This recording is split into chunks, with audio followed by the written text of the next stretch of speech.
am happy to be here. For those of you that I have not met, my name is Henry McMaster, and I am the proud governor of the great state of South Carolina.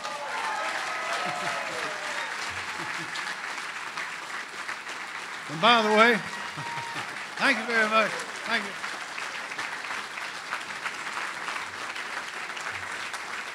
Thank you.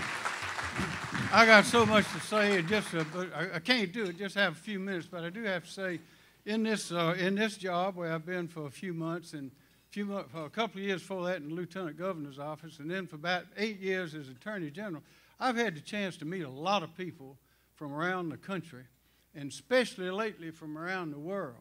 And I'll tell you, everybody wants a piece of South Carolina. Everybody's coming here, and the reason they say is because of the people of South Carolina. They say when the people in South Carolina give you their word, they keep it. And they say we're different from everyone in the rest of the country. I got here, I've been watching Steve Bannon from the back. I was at a veterans affair in Columbia, and I was hoping I was going to get here to hear your speech, and I did. And y'all, I got to tell you, I've heard two people talk like that. One is Steve Bannon, and the other is Donald Trump. I'll be brief. My wife, Peggy's backstage somewhere, but I got to tell you, I was on the way to Cleveland, Ohio, back in the summer, and I said to Peggy, Peggy, did you ever in your wildest dream think that your husband, Henry, would be going to Cleveland, Ohio, to nominate Donald Trump at the Republican National Convention? She's in your wildest dream. She said, Henry, I hate to tell you, but I ain't never seen you in any of my wildest dreams. All right. Let's get serious for just a minute. Everything Steve Bannon said is true. And the only way it could be truer is if he made it sound worse than it is. Because we in a tight spot. We're in a tight spot. Can you imagine what would have happened if Hillary Clinton had won the presidency? Can you imagine? Well, there's going to be another election in 4 years, and there's going to be another one after that. And my prediction is, Steve, the left is on the run. They're fighting for their life. They know if it slips away from them now, it's going to be over for a long time, and that's why they will do anything, say anything, truth or not. I've never heard so many lies in my whole life, is what they say about Donald Trump. And now they're saying it about Steve Bannon. But if you're a conservative, that's what you're up against now. Donald Trump can't tell a lie. The liberal press can't tell the truth. Here's my own experience. Peggy and I met Donald Trump in August of 2015 up in Greenville. And we were in a place that was a little bit bigger. I can't see the back because it's dark. But we were in a place a little bit bigger. Well, it's about twice this big. And I was sitting up front. I was invited by the Chamber of Commerce to be there to hear the cavalcade of candidates. And there was Mr. Trump came out that time, and boy, he was just lighting everybody. It was just refreshing to hear it. And I asked the man next to me, I said, how many people were here for the last guy? And he said, well, that was Jeb Bush, now referred to as low energy Jeb, probably for a long time. A nice man, no doubt about it. How many were here? They said, well, about 300. How about the others? There was one before that. How many were here for him? He said, well, about 200 or so. How many do you think are here now? He said, well, about 300 in the room. They're about to knock the walls down in the back, and there's still some out in the parking lot that can't get in for Donald Trump. Everywhere I went, I saw that. And it's something to understand. They called me. The campaign called and said, we'd like you to, I was Lieutenant Governor, said, we want you to endorse Donald Trump. I said, well, I'm willing to do that, but who else out there has done that in the country? Because I haven't seen anybody. And he said, well, I said, well, any elected official anywhere. Who? They said, well, you be the first one. I said, oh. Okay.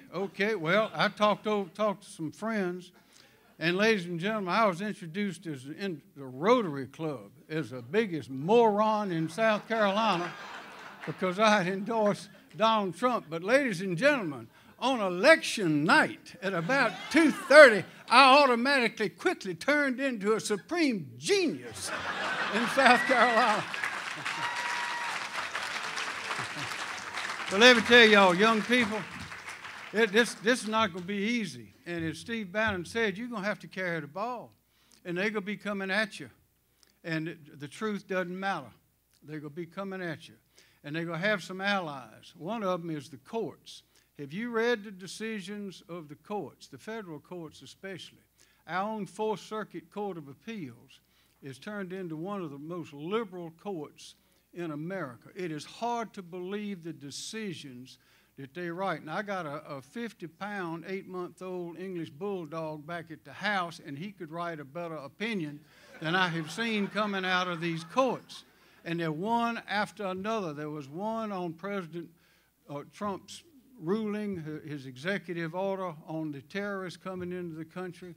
There was another one about prayer, where the Fourth Circuit Court of Appeals said that people could not pray in the name of Jesus in their prayers. Now, and keep this in mind. I had a preacher one time, maybe yours done the same thing. Sometimes they want you to come to a place and they say, well, there could be a lot of people, a lot of different religions, so just leave that part about Jesus out. Don't just leave that out. And one of our preachers said, sir, I'm sorry, I can't do that. That is the only way I know how to pray. If I can't pray in the name of Jesus, then I'm just not going to come to your event. Sometimes you have to stand up. You got to stand up. But if you do that, you're going to be criticized. We got the courts are going against us. There's no doubt that academia is going against us, and there's no doubt that the liberal press on the left is going against us as well. Now, they're not all gone, and they're a little different from the local press. But I'm telling you, when those three institutions, when those three turn against you, then we got real problems. And that's why Steve is here. That's why I'm here. That's why you're here. And young people, it's going to be hard. But you got to learn and you got to do it because this country depends on it. It depends. There's never been a place like this in the history of the world. And there never will be again because the mold has been broken. If we don't keep this one together, there's no model for anybody else to follow.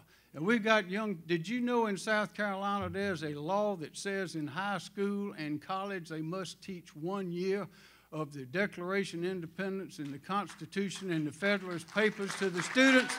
And you know how many of the universities are doing that? 0. Well, that's what we're up against. So I'm glad y'all invited me here, and Peggy, we're delighted to be here, particularly for a man like Steve Bannon. It's going to take courage. Donald Trump is a great model to look at, to understand what courage is. Steve Bannon, nobody did more to elect Donald Trump than Steve Bannon. So there's your model. There's your model. And I would say,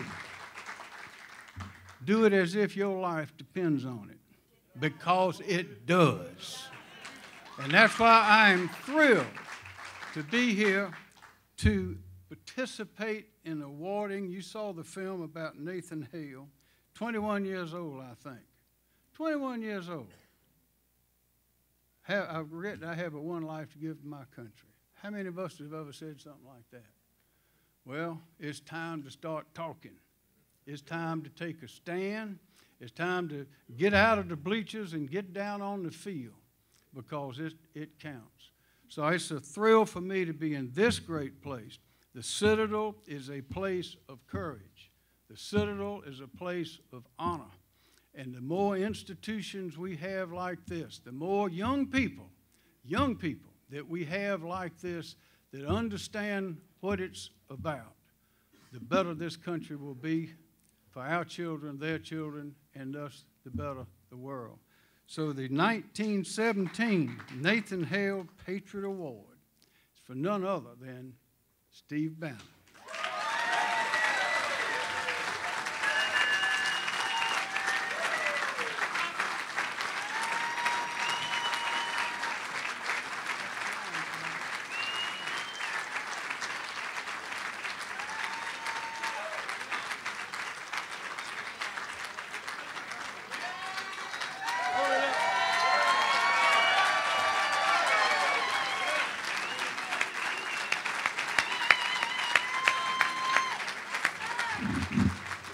Governor,